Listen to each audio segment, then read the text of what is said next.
Welcome student, S M online class में आपका स्वागत है। और बात करेंगे इस वीडियो में हम क्लास 12th की। देखिए, ड्राइंग सब्जेक्ट की बात करेंगे इस वीडियो में हम।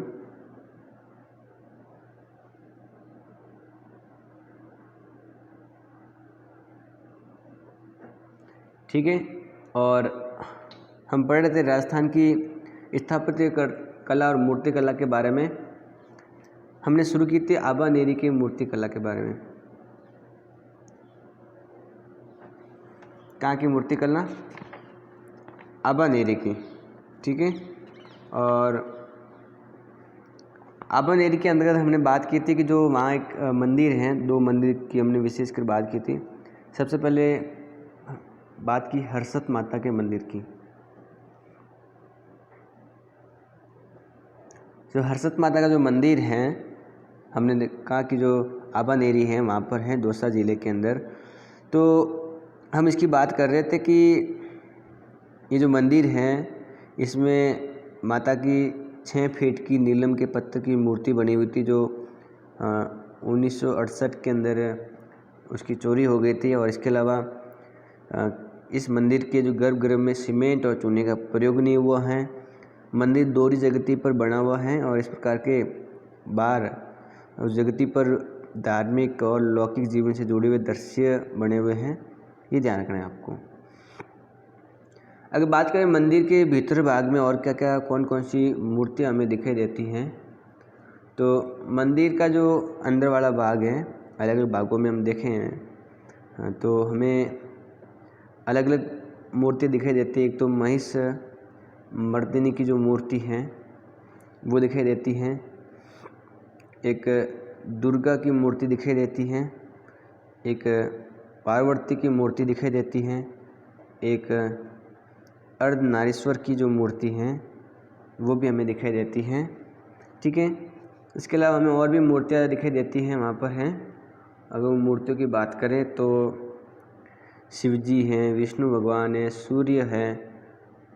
ठीक है, यहाँ पर और देखें तो देवी देवता, हिंदू देवी देवता की बहुत सारी मूर्तियाँ हैं।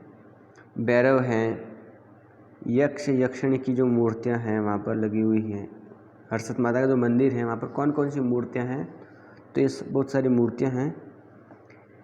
ठीक है, इसके अलावा देखें तो नागिन की मूर्तियाँ हैं, रति और कामदेव की भी मूर्तियाँ हैं। ठीक है, इसके अलावा जो प्रेमी और जो युगल हैं, प्रेमी युगल की भी मूर्तियाँ हैं। समुंदर मंथन से जुड़े हुए दृश्य भी यहाँ पर बने हुए हैं। ठीक है, तो ये भी बात आपको ध्यान में रखनी है, कौन कौन सी मूर्तियाँ यहाँ पर हमें नज़र आती हैं। तो ये जो देवी की जो प्रतिमा है यहाँ पर अंदर जो बनी हुई है बाद की वर्तमान समय की, तो श्रृंगाररत जो देवी की प्रतिमाएं हैं वो वर्तमान में आमेर के संग्रहालय में हैं। आमेर का संग्रहालय के अंदर सुरक्षित हैं। इस प्रतिमा में जो देवी हैं उसको दर्पण में निहारते हुए दिखाया गया है और सिंदूर लगाते हुए और पैरों के घुंघरू ठीक करते हुए दिखाया गया है। देवी की जो प्रतिमा है उसमें 3 चीज़ें हमें दिखाई देती हैं। दर्पण में देखते हुए, मतलब दर्पण में निहारते हुए, सिंदूर लगाते हुए और घुंघरू, पैर के जो घुंघरू हैं उनको ठीक करते हुए हमें ये मूर्तियाँ दिखाई देती हैं। ठीक है, और इस मंदिर के सामने चांद बावड़ी है एक। ठीक है, और बहुत पुरानी बावड़ी है। इसके अनुसार कहा जाता है कि इस बावड़ी में स्नान करने के बाद में शारीरिक रूप से जो मन है वो स्वस्थ हो जाता है और इस प्रकार से बावड़ी में स्नान करने के बाद में मंदिर में प्रवेश करना चाहिए। इसलिए इस मंदिर के सामने हम देखें तो ध्यान रखना कि बावड़ी बनी हुई है जिसकी हमने बात की है। ठीक है, तो ये बात हो जाती है आपके हर्षत माता के मंदिर की बात हो गई। बात करते हैं चांद बावड़ी की। ठीक है, हम बावड़ी की बात करते हैं।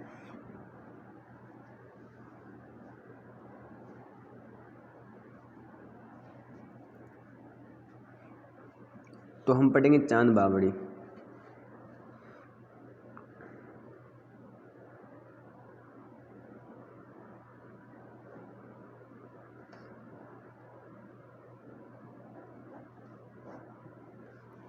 देखिए चांद बावड़ी की बात करें, अगर हम देखें चांद बावड़ी की, तो विशेषकर आप इसको लिख सकते हैं चांद बावड़ी। चांदी बावड़ी तो नहीं है, लेकिन बात तो वही है कि चांदी की तरह रात को चमकती हैं चांदनी रात के समय, तो इसलिए हम चांद बावड़ी की बात करते हैं। देखिए चांद बावड़ी की अगर बात करें मुख्य रूप से यहाँ पर, तो ध्यान रखेंगे ये किस प्रकार की बनी हुई है। तो इसमें क्या है कि इस प्रकार से ये बावड़ी बनी हुई है, ठीक है। और बात करते हैं कितनी सीढ़ियाँ हैं, क्या क्या इसके दृश्य हैं, उस सारी चीज़ों की बात करते हैं। इसमें बहुत सारी सीढ़ियाँ हैं, लगभग अगर इस बावड़ी की हम सीढ़ियों की बात करें, इस बावड़ी की अगर हम सीढ़ियों की बात करें तो पता होना चाहिए कि आपकी कुल कितनी सीढ़ियाँ हैं। तो लगभग इस बावड़ी की जो सीढ़ियाँ हैं वो 3500 सीढ़ियाँ हैं, और सभी ये ऊपर से नीचे की ओर पक्की सीढ़ियाँ बनी हुई हैं। जो ये चांद बावड़ी हैं, अगर इस बावड़ी के निर्माण की बात करें तो इस बावड़ी का निर्माण 9वीं शताब्दी के अंदर, कौन सी शताब्दी में, 9वीं शताब्दी के अंदर जो राजा चांद हैं, जिसको मिहिर भोज भी कहते हैं, उसने इस बावड़ी का निर्माण करवाया था, चांद बावड़ी का, ठीक है। और इस कारण राजा चांद या मिहिर भोज द्वारा इस बावड़ी का निर्माण करवाने की वजह से इसका नाम क्या पड़ा, चांद बावड़ी। अद्भुत कला के नमूने में इसका नाम आता है स्थापत्य कला की दृष्टि से, ठीक है। तो ये भी बात आपको ध्यान में रखनी है कि कला की दृष्टि से भी महत्वपूर्ण है। अगर देखें विश्व की सबसे गहरी बावड़ी में से, तो ये विश्व की सबसे बड़ी, सबसे गहरी बावड़ी है। तो विश्व की सबसे गहरी बावड़ी कौन सी है, चांद बावड़ी। विश्व की गहराई में, मतलब गहराई देखें अंदर, तो सबसे बड़ी या सबसे हम देखें गहरी जो बावड़ी हैं वो ये है, ठीक है। और ऊपर से लगा कर नीचे पक्की सीढ़ियाँ बनी हुई है इस बावड़ी के अंदर जाने के लिए, जो मैं बताई आपको, लगभग 3500 सीढ़ियाँ हैं। इस बावड़ी में चौड़ाई की बात करूं, बावड़ी की जो चौड़ाई है उसकी अगर हम बात करें तो ये बावड़ी 35 मीटर चौड़ी है और 19.9 मीटर गहराई है इसकी, ठीक है। तो गहराई कितनी है, 19.5 मीटर इसकी गहराई है इस बावड़ी की। इसके अलावा इसमें देखें तो जो सीढ़ियाँ बनी हुई हैं उसके तल बने हुए हैं वो 13 तल बने हुए हैं। कितने, 13 तलों में सीढ़ियाँ बनी हुई हैं। जैसे इस प्रकार से हम देखें तो 1 2 3 4 5 ऐसे 13 तल हैं।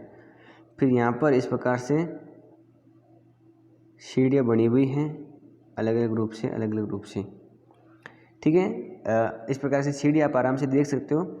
आप नेट पर सर्च करेंगे चांद बावड़ी, तो आपको इस बावड़ी की जो सीढ़ियाँ हैं उसकी कलाकृति हैं दिखाई देगी आपको बिल्कुल, और बढ़िया लगेगा किस प्रकार की है। तो आपको जब ये वीडियो पूरा हो जाए, देख लो, तो आपको नेट पर सर्च करना है चांद बावड़ी और उसकी कलात्मक चीज़ों को देखना है, क्योंकि आपको वही एग्जाम में लिखना है जहाँ पर क्या क्या है, वहाँ पर बस क्या क्या है वहाँ पर कला की दृष्टि से महत्वपूर्ण है, ठीक है। तो गहराई और चौड़ाई की बात कर ली, 13 तल हैं, 3500 सीढ़ियाँ हैं। अगर बात करें तो ये जो सीढ़ियाँ हैं वो तीन ओर से समरूप हैं, तीन ओर से क्या है, समरूप हैं। मतलब 1 2 और 3, यहाँ जो कंडीशन है, इधर ये कंडीशन, इधर ये कंडीशन है, बस इधर क्या है, इधर महल बने हुए हैं, 3 मंजिले क्या बने हुए, महल। इधर 3 मंजिले महल बने हुए हैं, 3 मंजिला,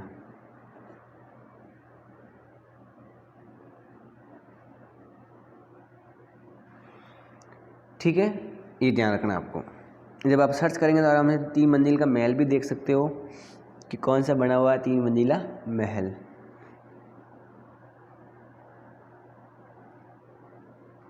इसके अलावा अगर बात करें तो बावड़ी के जो भवनों में देखें तो अलग अलग कक्ष बने हुए हैं। उसमें एक नृत्य कक्ष बना हुआ है।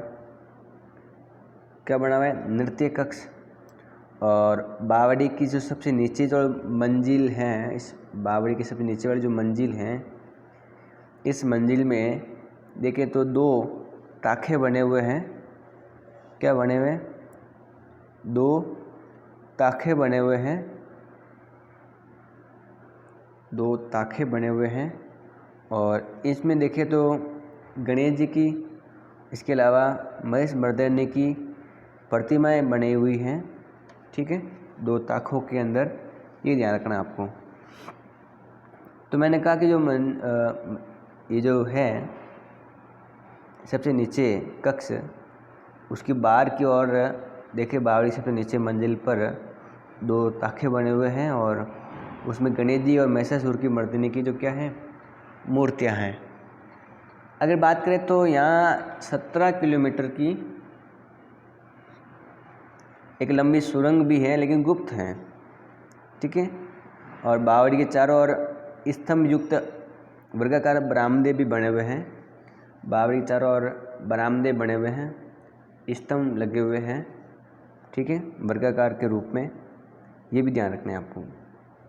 इस बावड़ी को अंधेर और उजाले की बावड़ी भी कहते हैं। ठीक है, इसका उपनाम है अंधेर और उजालों की बावड़ी। तो चांद बावड़ी को ध्यान रखना है आपको कि अंधेरे और उजाले की बावड़ी कहते हैं।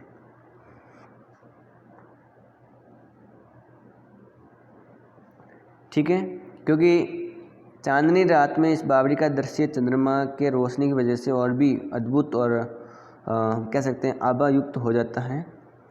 ठीक है, तो ये ध्यान रखना है आपको कि चांदनी रात में जब इस बावड़ी को देखा जाता है तो इसकी रोशनी है अद्भुत हमें दिखाई देती है।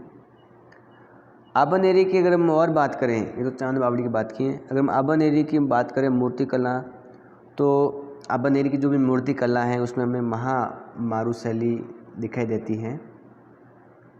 ठीक है, और विषयगत दृष्टि से देखें तो आबानेरी के अंदर हिंदू देवी देवताओं और लौकिक जीवन से जुड़ी हुई घटनाओं के दृश्य बने हुए हैं। ठीक है, और स्थापत्य कला की दृष्टि से भी ये मंदिर महत्वपूर्ण है। आबानेरी की जो बावड़ी हैं वो अद्भुत हैं और चांद बावड़ी तो पूरे विश्व में प्रसिद्ध है।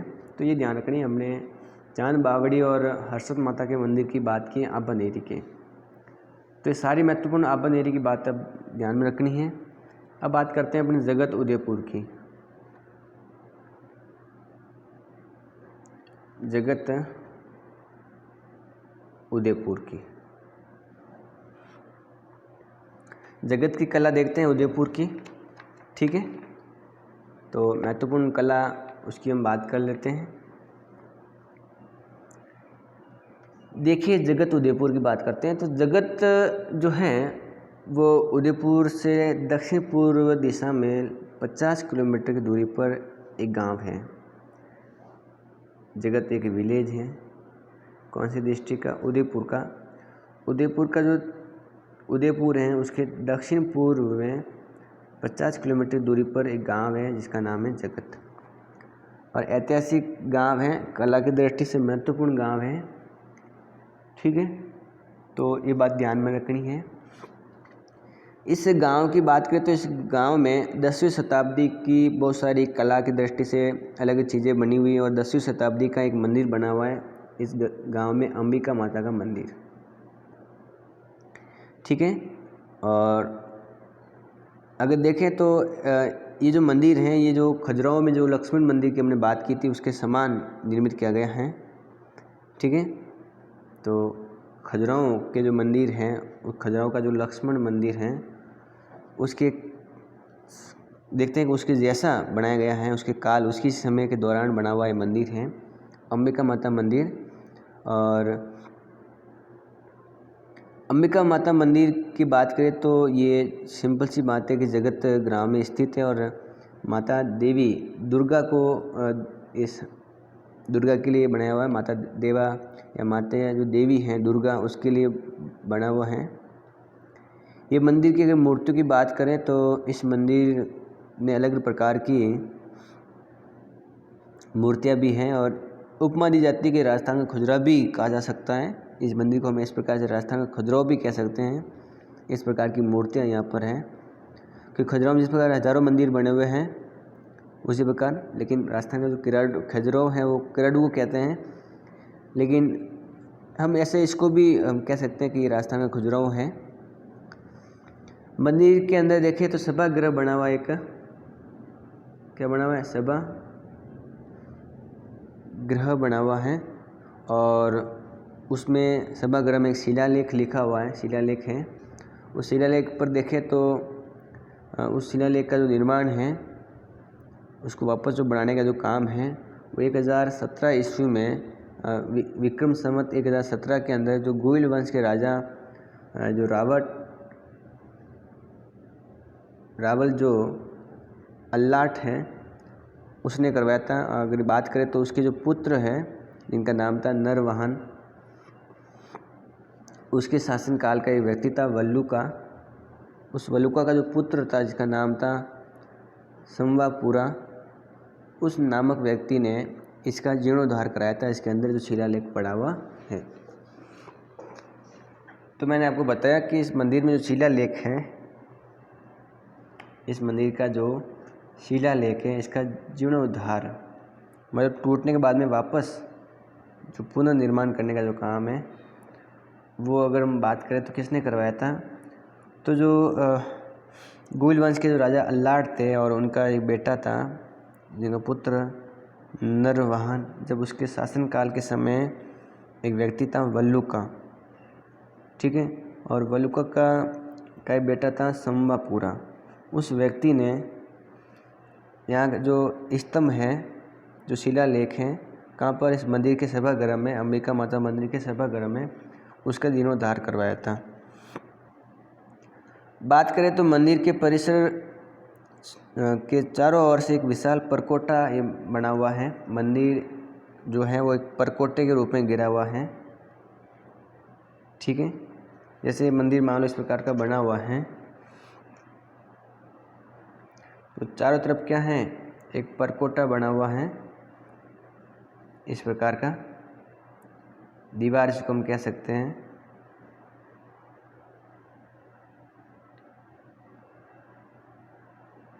ठीक है, तो मंदिर के चारों तरफ क्या बना हुआ है, एक परकोटा बना हुआ है, ये भी ध्यान रखना है आपको।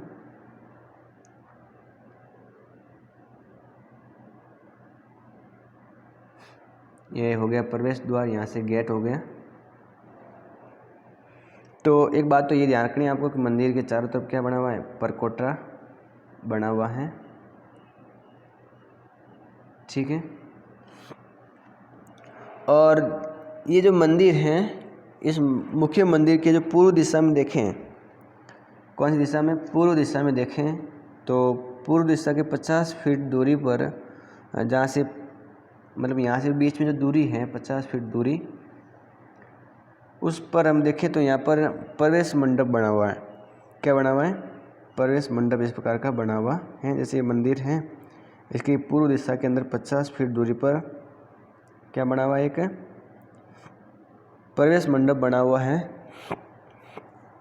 ठीक है। और इसके प्रवेश द्वार के जो स्तंभ हैं, उस स्तंभ पर देखें तो देवी की अलग अलग आकृतियाँ बनी हुई हैं।